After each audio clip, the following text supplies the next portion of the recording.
কিভাবে ঘরোয়া পদ্ধতিতে তৈরি করা হয় ঘি সেটা পদ্ধতি দেখাবো।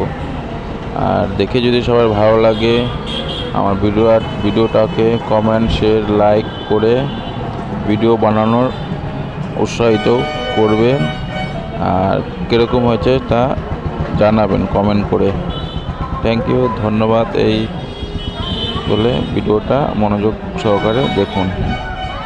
প্লিজ সবাই একটু দেখে সাবস্ক্রাইব ও কীরকম হয়েছে ও ফলো লাইক শেয়ার করে একটু সহযোগিতা করবেন। থ্যাংক ইউ, ধন্যবাদ সবাইকে। হরে কৃষ্ণ।